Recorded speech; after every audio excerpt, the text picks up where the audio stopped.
नाज़रीन अस्सलाम वालेकुम। नाज़रीन, अब तक डॉक्टर दानिश के साथ हाजिर हूँ और इस मौजूदा हुकूमत की पीटीआई के 2 साल कंप्लीट हो चुके हैं, बल्कि आगे हम निकल गए। 2 साल में हुकूमत की क्या कारकर्दगी है, इसके ऊपर तो बातचीत चल रही है। आज मैंने पर्टिकुलर एक बहुत ही अहम सब्जेक्ट जिसे कहते हैं मईशत, इस मईशत के हवाले से आज 2 बड़े इकोनॉमिस्ट हमारे बड़े माहिर हैं जो मौजूद हैं, उनसे हम बात करेंगे मौजूदा 2 साल में पीटीआई हुकूमत की मईशत के ऊपर। लेकिन एक तालिब इल्म की हैसियत से कुछ आदाद शुमार और कुछ मवाजना मैंने किया है, वो आप लोगों की खिदमत में जो आवाम है उनके सामने मैं पेश करता हूँ मौजूदा हुकूमत के लिहाज से। आइए देखिए, टेम्पलेट के तौर पे भी आपको ये नजर आ रहा होगा कि record breaking increase in public debt and liabilities. किसी हुकूमत ने 73 साल में इतना ज्यादा कर्जा नहीं लिया जो पीटीआई हुकूमत ने लिया है। अब वो क्या है? पीएमएलएन यानी नून लीग, इनसे पहले हुकूमत थी, हम उनका मुआवजा कर लेते हैं। 5 साल में उन्होंने जो 13 ट्रिलियन कर्ज लिया था 5 साल में, यानी एक महीने में 216 बिलियन और एक दिन में 7 बिलियन। आप कंपेयर कीजिए पीटीआई से। पीटीआई ने सिर्फ 2 साल में, उन्होंने 5 साल में, इन्होंने सिर्फ 2 साल में तकरीबन 13 ट्रिलियन से ज्यादा कर्ज लिया है और एक महीने में 619 बिलियन, उनका 216 था, एक दिन में उनका 7 बिलियन था, इनका 20 बिलियन है। आइए एक और आदाद शुमार। पीएमएलएन ने 2017 और 18 में बेरोजगारी थी 3.7 मिलियन थी और पीटीआई की 2019 और 20 में बेरोजगारी 6.65 मिलियन से ज्यादा हो गई है। एक आदाद शुमार के मुताबिक पीएमएलएन के जमाने में जो रोजगार, यानी पीएमएलएन ने 2018 में जो बेरोजगार छोड़े थे वो तकरीबन 37 लाख लोग थे। आज 2 साल में पीटीआई की हुकूमत में 1 करोड़ 17 लाख से ज्यादा लोग बेरोजगार हो चुके हैं। आइए एक और आदाद शुमार। नवंबर 2012 में पाकिस्तान पीपल्स पार्टी के हुकूमत के दौर में डॉलर रेट जो था वो 96 रुपीस था, जो कि उन्होंने मुशर्रफ साहब से लिया था 71 में, ये 96 पे उन्होंने छोड़ा था। और उसके बाद पीएमएलएन की हुकूमत आई, उन्होंने 96 रुपए से लेकर तकरीबन दिसंबर 2017 में 110 रुपए तक पहुंचाया और फिर ये 2018 तक 116 पे पहुंचे थे और उसके बाद इनकी हुकूमत खत्म हो गई थी। फिर केयर टेकर गवर्नमेंट आई। केयर टेकर गवर्नमेंट के जमाने में ये 123 रुपए तक डॉलर चला गया। 5-5 साल का दौर गुजरा है और ये आई है पीटीआई का दौर, जो 2 साल में 123 से उठाकर उन्होंने 169 रुपए तक पहुंचा दिया है। ये है पीटीआई की मईशत का कारनामा। अब आइए इन्फ्लेशन, बहुत ही इंपॉर्टेंट चीज होती है। मुस्लिम लीग नून 2018 में ये जो मैं आदाद शुमार दे रहा हूं, ये फाइनेंस या स्टेट बैंक का, ये मेरा नहीं है, आप जाके देख सकते हैं। मुस्लिम लीग नून 2018 में 4% इन्फ्लेशन थी। उसके बाद तहरीक इंसाफ 2020 में 9% तक हुई और इसी तहरीक इंसाफ 2020 जनवरी में 14.6% तक गई, जो पाकिस्तान के 73 साल में सबसे ज्यादा इन्फ्लेशन है। दोबारा ये आगे बढ़ रहा है। पाकिस्तान का जीडीपी रेट, हम पीएमएलएन की हुकूमत को बांग्लादेश से कंपेयर करके खूब दबाते थे कि आपकी तो 5.8 है, 5.8 है। नवाज लीग वाले इसाक डार साहब, आपकी 5.8 है, बांग्लादेश की 7.8 तक चली गई है। तो हम उस वक्त उन पर तनकीद करते थे। लेकिन आइए, आज पीटीआई की हुकूमत में 2 साल में 1.9 गिर कर हुई और अब तो ये -0.4 तक पहुंच चुकी है। आइए एक और आदाद शुमार देता हूं और वो ये है कि market capitalisation, market capitalisation PMLN हुकूमत 2018 में 8,703 बिलियन रुपए पे थी। पीटीआई हुकूमत 2020 में 6,530 बिलियन रुपए पे है। तकरीबन 2,173 रुपए की कमी है, जबकि इनका सिर्फ 2 साल हुआ है। आइए रेवेन्यू कलेक्शन में पीएमएलएन 2017-2018 में जो उनका टारगेट था, उसका मैं शॉर्टफॉल सिर्फ आपको दे देता हूं कि कितना शॉर्टफॉल हुआ। शॉर्टफॉल हुआ 184 बिलियन रुपए। और अब आइए पीटीआई के 2019 और 20 की जो शॉर्टफॉल है वो तकरीबन 2,300 रुपए जो है बनते हैं। जरा फर्क देखिए आप, वो 184, ये 2,300। आइए टैक्स एग्जम्पशन में पीएमएलएन हुकूमत 2018 में 541 बिलियन रुपए था। पीटीआई हुकूमत 219 में ये 972 बिलियन रुपए हुआ और पीटीआई हुकूमत 2020 में ये 1,473 बिलियन रुपए हो गया। ये फर्क देखें आप। अब आइए फॉरेन इन्वेस्टमेंट पीएमएलएन की 2018 में 5 बिलियन रुपए था। पीटीआई की 2019 में 1 बिलियन रुपए हुआ, 2020 में फिर 1 बिलियन रुपए हुआ। ये फर्क। अब आइए आप जीडीपी लॉस, 50 बिलियन रुपीस का जीडीपी लॉस हुआ। उसके बाद आपका पहले है, उसके बाद है public debt increase 29 billion rupees, stock exchange loss 30 billion rupees और सर्कुलर डेट अब तक 2200 बिलियन रुपीस हो चुका है। ये है पीटीआई हुकूमत की माशी ये जो इंपॉर्टेंट इंडिकेटर्स हैं। आइए इमरान खान साहब कई मुआशी इंडिकेटर में से एक मुआशी इंडिकेटर को, जिसको करंट अकाउंट खसारा कहते हैं, उसकी बारे में कहते हैं कि उनके दौर में कमी हुई, 19 अरब से 3 अरब पे आ गया या इससे भी आगे पीछे है।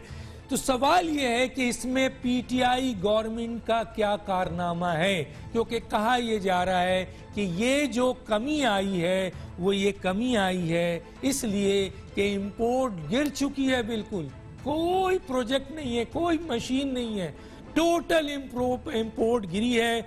दूसरा कसाद बाजारी जो इंटरनेशनल रिसेशन कहते हैं वो हो चुका है। तीसरा हाई इंटरेस्ट रेट रखा था आपने 13.25, उससे नीचे थोड़ा बहुत आए अभी कोरोना में। और चौथा जो बाइंग कैपेसिटी थी एक आदमी की कि कल 50 अरब रुपए खर्च करता था, आज वो 50 लाख भी नहीं खर्च कर रहा है। इन वजूहात की बुनियाद पर किसी भी मुल्क में अगर ये हालात होंगे तो उसका करंट अकाउंट खसारा गिरेगा। हुकूमत की किस कारस्तानी की बुनियाद पर यह करंट अकाउंट खसारा गिरा है।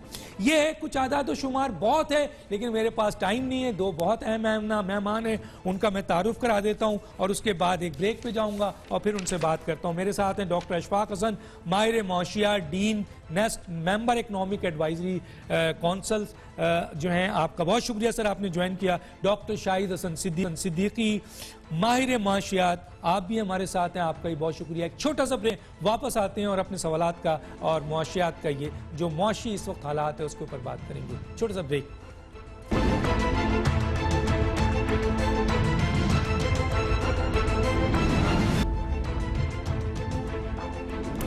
वेलकम बैक नाजरीन।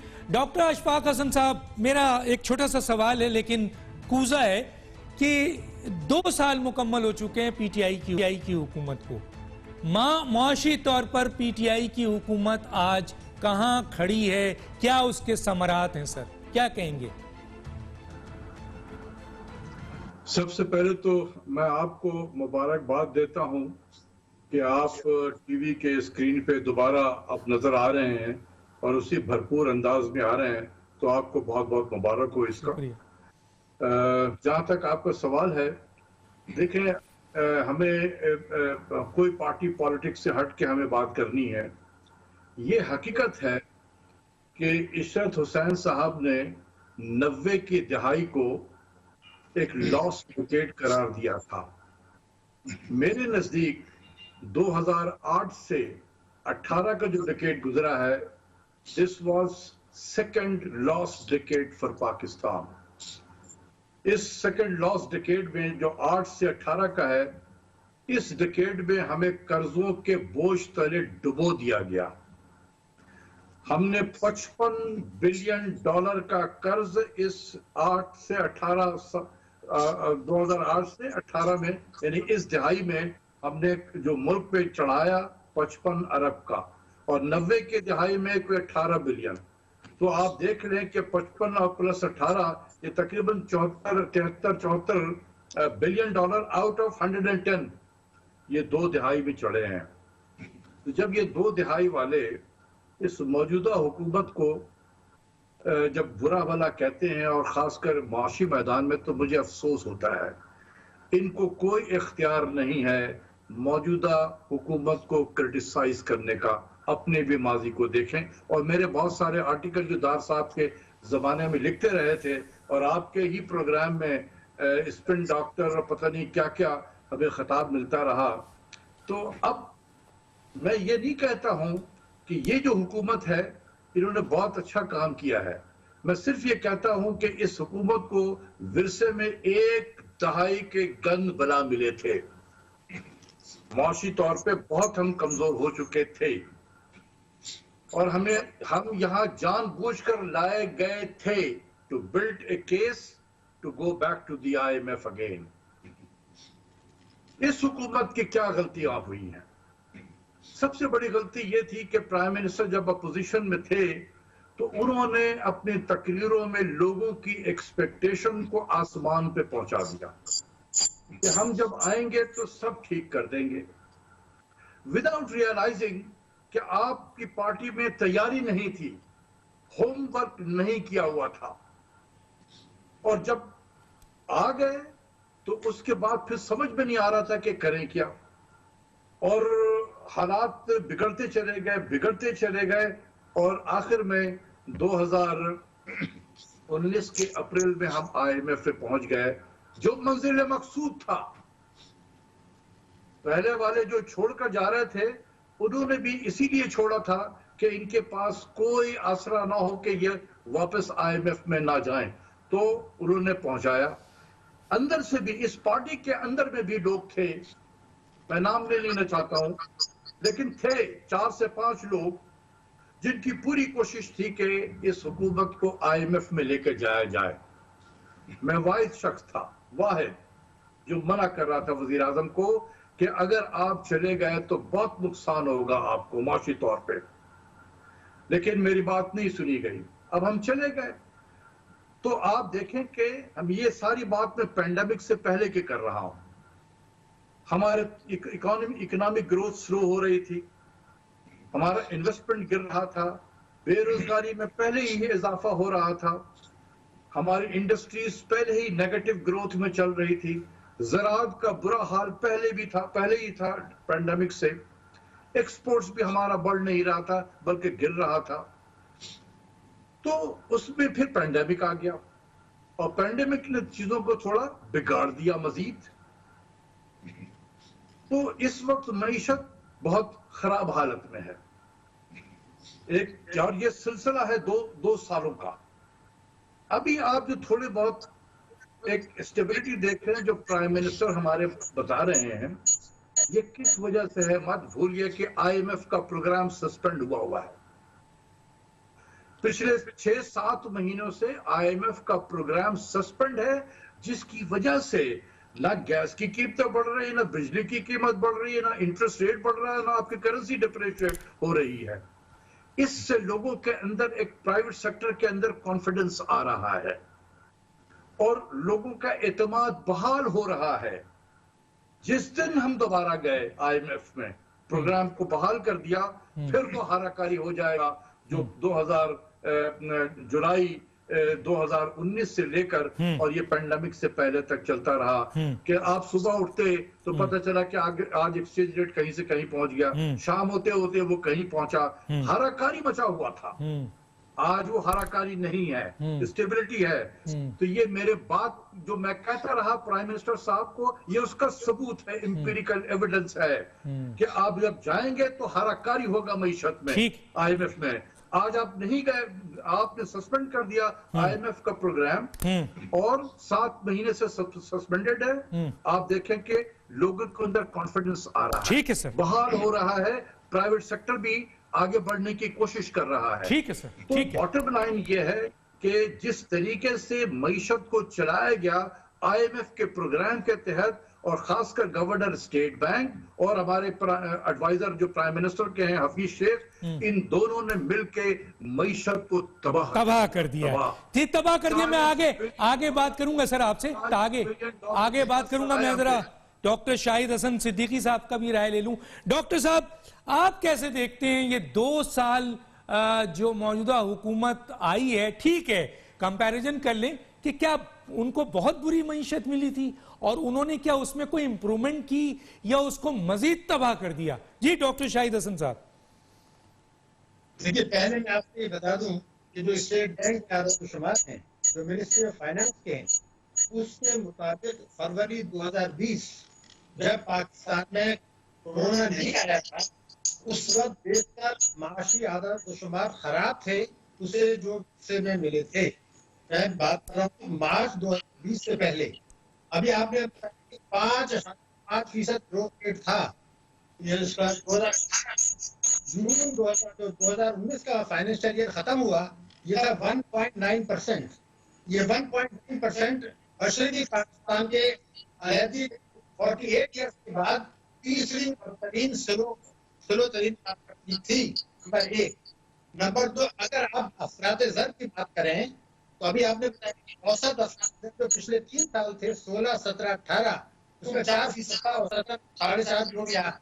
लेकिन अगर मैं आपको बताऊं कि जनवरी 2020 देही इलाके में मिनिस्ट्री ऑफ फाइनेंस ये कहती है कि वो 23.8% का फूड आइटम, अगर 7-3.5% जो 3 साल से चल रहा था, अगर 23% आ गया देही इलाकों में फूड आइटम, तो गरीब और टोटल को 14 ये भी पहले तीसरी में आप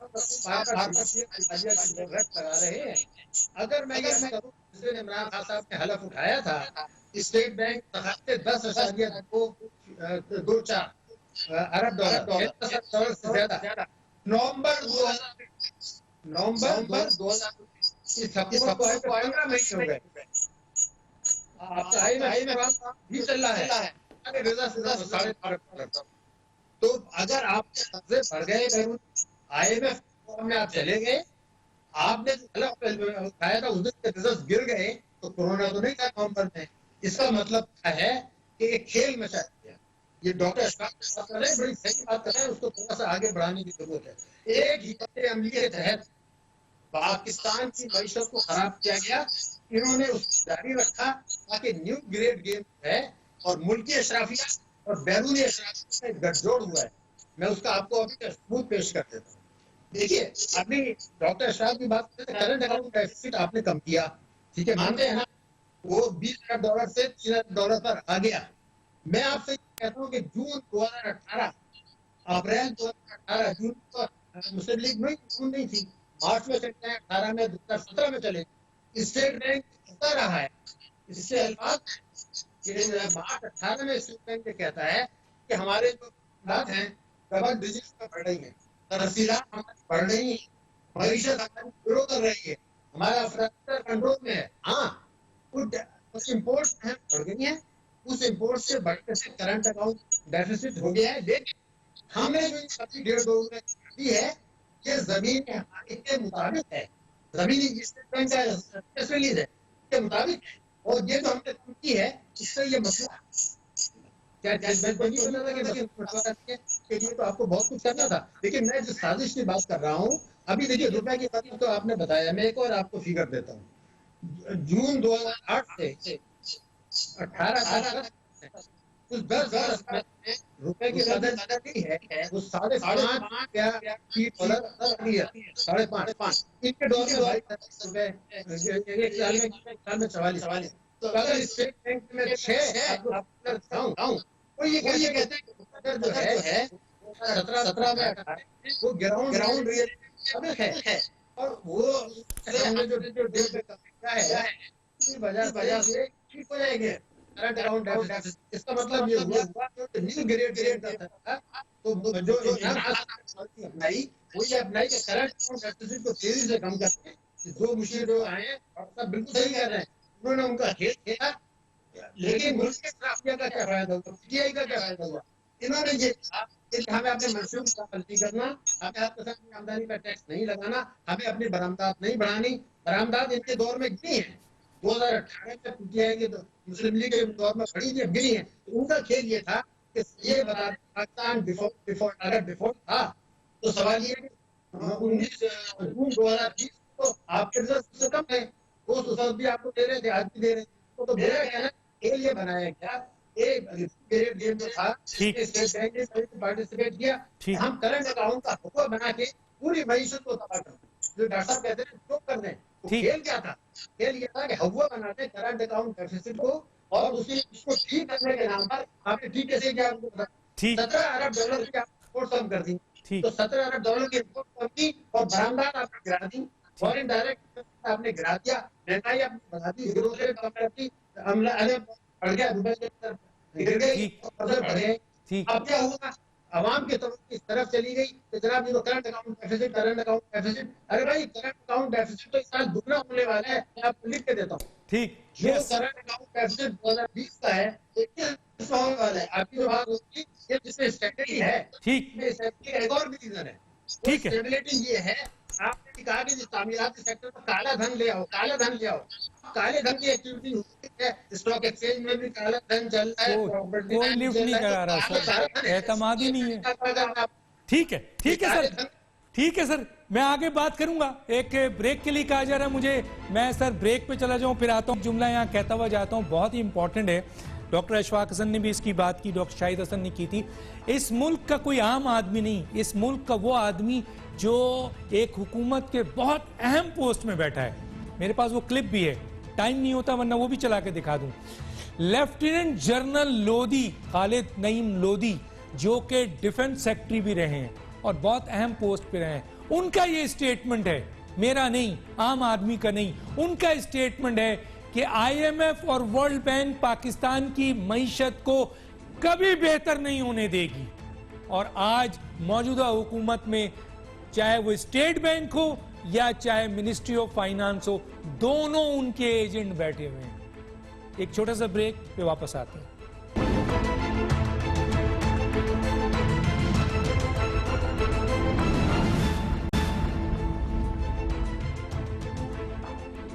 वेलकम बैक नाज़रीन। डॉक्टर अशफाक हसन साहब, दो इशू पे आपकी भी राय लेना चाहता हूँ। एक ये कि मौजूदा हुकूमत बहुत शोर मचा रही है, जबकि दुनिया में एज ए तालिब इल्म हर जगह ट्रैवलिंग बैन है, पैसे आ नहीं रहे हैं डायरेक्ट, सिर्फ वो जो हुंडी और दूसरे ज़राए थे लोग लेके आ जाते थे, जो मेरी थोड़ी बहुत है तालिब इल्म की हैसियत से। हुकूमत बहुत खुश है और वो ये शो कर रही है कि शायद उन पर एतमाद हो गया है, इसलिए रेमिटेंस बहुत बढ़ गए हैं। इस पर मैं आपका पॉइंट ऑफ व्यू चाहूंगा। और एक और, ये करंट अकाउंट खसारा क्या है सर? मैंने तो चार पॉइंट्स दिए हैं, आप तो मास्टर्स हैं सर, क्या कहेंगे इस पे? देखिए, जहां तक कि आपके पहले सवाल का ताल्लुक है, वो आपने रेमिटेंस के हवाले से बात की है।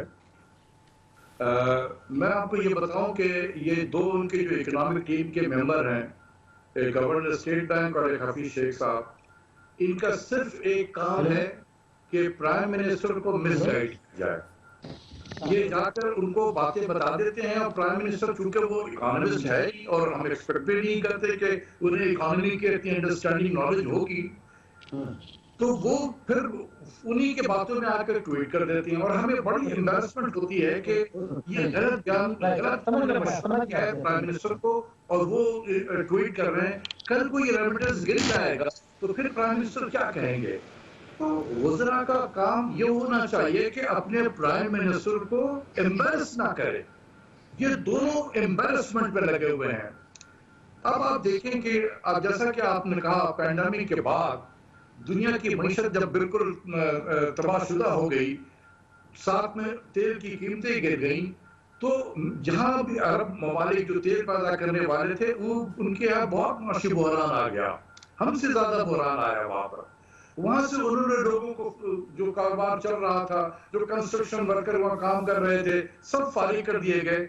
अब ये सब रिवर्स माइग्रेशन हो रहा है, इसे हम कहते हैं रिवर्स माइग्रेशन। वहां से लोग वापस आ रहे हैं। तो जो लोग वहां काम करते हैं वो एक सर्टेन अमाउंट ऑफ मनी अपने घर वालों को हर महीने भेजते हैं और बाकी पैसा वहां बैंकों में रखते हैं। लेकिन अब चूंकि रिवर्स माइग्रेशन हो रहा है, ये सब लोगों की नौकरियां खत्म हो गई हैं, ये वापस आ रहे हैं मुल्क में, तो ये अपने साथ वो पैसे लेकर आ रहे हैं। यस, तो ये सबसे बड़ा फैक्टर था। दूसरा ये था कि बकरीद के जमाने में हमेशा आप हिस्टोरिकली देखेंगे कि उसमें रेमिटेंस ज्यादा आता है, क्योंकि बहुत सारे लोग हैं जो बाहर हैं, वो पैसा भेज देते हैं घर वालों को कि मेरे ब्याह में भी कुर्बानी कर देना, इस किस्म की चीजें। तो इस किस्म के हालात इसमें महीने में रेमिटेंस वैसे ही ज्यादा आता है। तो दो फैक्टर थे, एक ईद का फैक्टर, बकरीद का फैक्टर, और दूसरा रिवर्स माइग्रेशन। क्या हम भूल गए प्राइम मिनिस्टर साहब कि इनके अपने ही एडवाइजर जो हैं नेशनल सिक्योरिटी के, डॉक्टर मोहित यूसुफ साहब, वो टेलीविजन पे बैठकर क्या बता रहे थे कि ये फ्लाइट का इंतजाम कर दिया है, ये फ्लाइट जा रही है, ये शेड्यूल हो गया है और वहां से हम वर्कर को हम वापस ला रहे हैं, उनके लिए इंतजाम हो गए हैं। तो ये जो वर्कर वापस आ रहे थे वो अपनी सेविंग लेकर आए हैं। तो ये वन टाइम है जो सेविंग लेकर आ रहे हैं। उसके बाद फिर क्या होगा, हो सकता है कि अगले महीने में भी इतना ही पैसा आ जाए, लेकिन आगे चलकर लोग तो वहां हैं, ये सब वापस आ गए हैं। जब रेमिटेंस गिरेगा तो फिर प्राइम मिनिस्टर किस चीज की ट्वीट करेंगे कि क्या ओवरसीज पाकिस्तानी का एतमाद मेरी हुकूमत पे खत्म हो गया? हरगिज नहीं है। तो प्राइम मिनिस्टर को भी सोचना चाहिए, काउंटर सवाल करना चाहिए कि भाई ये बताओ कि जो रेमिटेंस बढ़ा है, आप हमें कह रहे हैं बड़ी जबरदस्त चीज हुई है, देखिए पैसा आ गया है, ठीक है, बहुत अच्छा है कि पैसा आया है, हमारे रिजर्व में इजाफा करेगा, बिल्कुल ठीक है उस हद तक, लेकिन उसको ट्वीट करना और इतना शोर मचाना, ये मेरे ख्याल में प्राइम मिनिस्टर को मिसगाइड किया गया है। इसी तरीके से एक और मैं आपको बता दूं एग्जांपल ऑफ किस तरीके से प्राइम मिनिस्टर को मिसगाइड किया जाता है, और वो है उसके हवाले से ये जो हमारी रेटिंग जो है, ये खासकर हमारे एडवाइजर जो है प्राइम मिनिस्टर के, इन्होंने ये बातें ज्यादा की कि देखें ये कौम का एतमाद जो है वो इंटरनेशनल फाइनेंशियल इंस्टीट्यूशन का एतमाद बढ़ गया है और उन्होंने स्टेबल कर दिया है हमारा आउटलुक। भाई मेरे, ये जब हम G20 के ममालिक से डेट रिलीफ के लिए जब हमने अप्लाई किया और वो जब मंजूर हो गया, तो उन्होंने डर ये था कि हम प्राइवेट सेक्टर के साथ भी यही काम करेंगे, यानी जिन्होंने हमारा बॉन्ड होल्ड किया हुआ है कहीं हम उनसे भी डेट रिलीफ ना मांग ले, या जिन प्राइवेट कमर्शियल बैंकों से हमने बोरो किए हुए बाहर के, उनसे भी हम ये डेट रिलीफ ना मांग ले। तो इसकी डर से तो हमें मूडीज ने रिव्यू पे डाल दिया था कि अगर आपने ये काम किया तो हमने आपको डाउनग्रेड करना है, लेकिन हमने वो रास्ता इख्तियार नहीं किया। तो मूडी ने थोड़ा वेट किया कि हाँ कि पाकिस्तान जा रहा है या नहीं जा रहा है, उन्हें यकीन हो गया कि नहीं पाकिस्तान ये रास्ता नहीं ले रहा है, तो उन्होंने जो अपने डाउनग्रेड करने के लिए रिव्यू पर रखा था वो उसको विड्रॉ कर लिया। ठीक। तो जहां हम पहले खड़े थे आज भी वही खड़े हैं। ठीक। तो जाके प्राइम मिनिस्टर को इसको बताना कि सर देखें स्टेबिलिटी हो गई है और ये माशी इदारे जो हैं आलमी, इनका एतमाद बहाल हो रहा है, ये बिल्कुल गलत बात थी। लेकिन जब अच्छी चीज होगी हम खुद तारीफ करेंगे। ठीक। और ये प्राइम मिनिस्टर ने पैंडेमिक को जिस तरीके से हैंडल किया है, हम सब कहते हैं कि बेहतरीन तरीके से हैंडल किया गया है। Pakistan has become a role model कि जिस तरीके से इसको हैंडल किया गया है।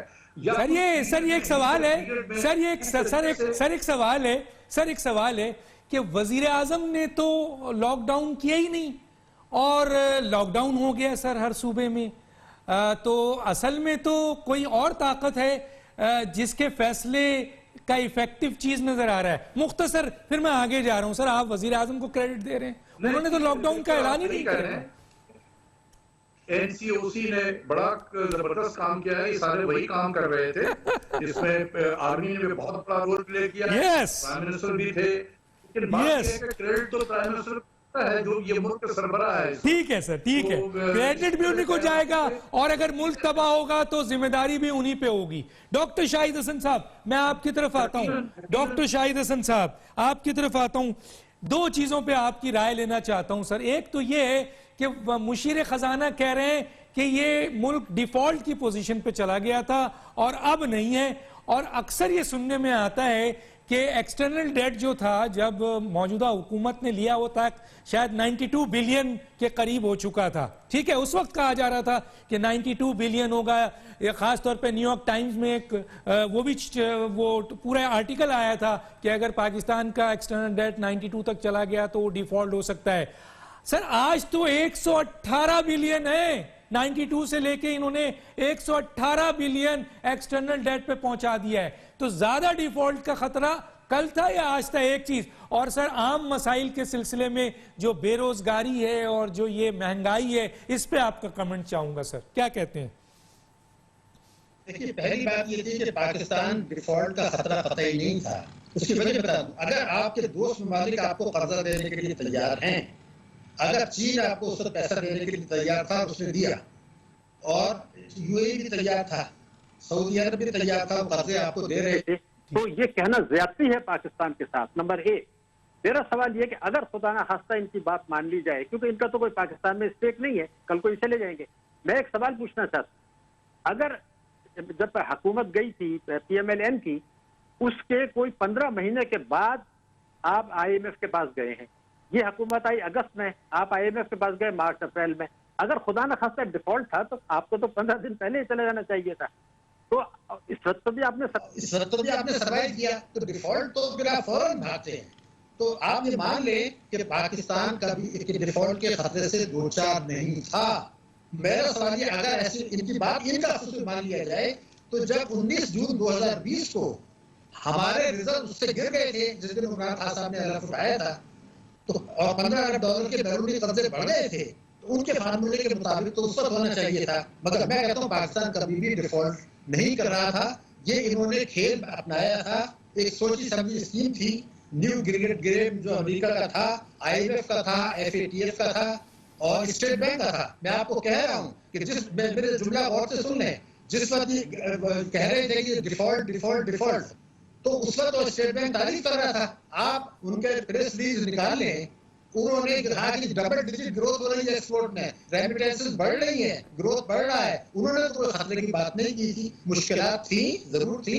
तो ये अपने मकासद के लिए इस मुल्क को बुरा भला कहना, गंदी चादर फैलाना और दुनिया में जाके नारा लगाना चोर डाकू डिफॉल्ट, उसका नतीजा ये हुआ कि जो आपका वो था FBI, वो $5 अरब से गिर के 2 साल में $2 अरब है। ये ना करें खुदा के लिए। नंबर एक, अब आप अवाम की बात कर रहे हैं, तो क्या बाकी अवाम को हम मैं आपको एक जुमला कहना चाहता हूँ, पाकि स्टेट बैंक ने, बैंकों ने, मिनिस्ट्री ऑफ फाइनेंस ने कानून को तोड़कर बैंकिंग कंपनी ऑर्डिनेंस 26A और 40A(4) की खिलाफ वर्जी करके क्या किया वो मैं आपको बताता हूँ। मेरे मुल्क में 2 करोड़ खातेदार हैं, saving bank account holders 2 crore से ज्यादा। वो है नफा नुकसान में शिरकत, सूदी बैंकों की बात कर रहा हूँ। ठीक है, अब मैं आपसे बता रहा हूँ, फरवरी 2000, बहुत इंपॉर्टेंट फिगर दे रहा हूँ मैं आपको, फरवरी 2020 में कोरोना से पहले 1 लाख रुपए जिसके अपने बैंक में रखा था, उसको 940 रुपए मिले थे एक साल में मुनाफा या सूद। 1 लाख पर 940 रुपए। कोरोना आ गया, आम आदमी तबाह हो गए, आपने 1240 अरब का पैकेज, 100 करोड़ पैकेज दे दिया।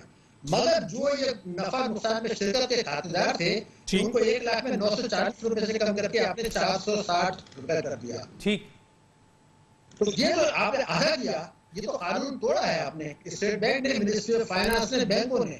तो ये जो मैं आपसे कह रहा हूं अशराफिया, ठीक है, पाकिस्तान की अशराफिया, बैरूनी अशराफिया, रेगुलेटर्स की अशराफिया, ये एक खेल कर रहे हैं अवाम को कुचलने के लिए। इनको आपको गर्दन से पकड़ना होगा। ठीक है सर। ये पाकिस्तान और बेरोजगारी का मैं आपको बता दूं, ये हुकूमत जो ग्रोथ से जा रही है, बेरोजगारी खत्म नहीं हुई, एक ही तरीका है, ये सो कॉल्ड एहसास प्रोग्राम जो है, इससे आप 50 अरब रुपए अलग करें, 50 अरब रुपया, और 150 अरब रुपए के कर्जे दे, 1 लाख 2 लाख 75 हजार plumber, electrician, carpenter, mechanic, house wife, छोटे किसान, उनको जो आप 50 हजार, 1 लाख 1.5 लाख कर्जे दे, वो बैंक ये कहते हैं 20% इक्विटी लाए। वो 20% इक्विटी जो आपने 50 अरब एहसास प्रोग्राम से अलग किए हैं, उनको वहां से प्रोवाइड कर दें, तो इस तरह से लाखों लोगों को रोजगार मिल जाएगा। ठीक है सर, ठीक है, ठीक है सर। यहां तो सर हम बेकारी बना रहे हैं सर। कभी लंगर खाने की बात करते हैं, कभी मुसाफिर खाने की बात करते हैं, एहसास प्रोग्राम की बात करते हैं। डॉक्टर अशफाक साहब, मैं जरा इसके ऊपर आपका पॉइंट ऑफ व्यू लेना चाहता हूं, इसके ऊपर जरा दे दीजिए सर, क्या कहते हैं आप हैं कि ये अब क्या चैलेंजेस है सर? बिल्कुल टाइम बिल्कुल कम है, 2 मिनट है सर आपके पास। लेकिन चैलेंजेस तो है कि किस तरीके से पाकिस्तान की मईशत को हमने निकालना है यहाँ से, पैंडेमिक के असरात से जो तबाही मची है इसको कैसे निकालना है।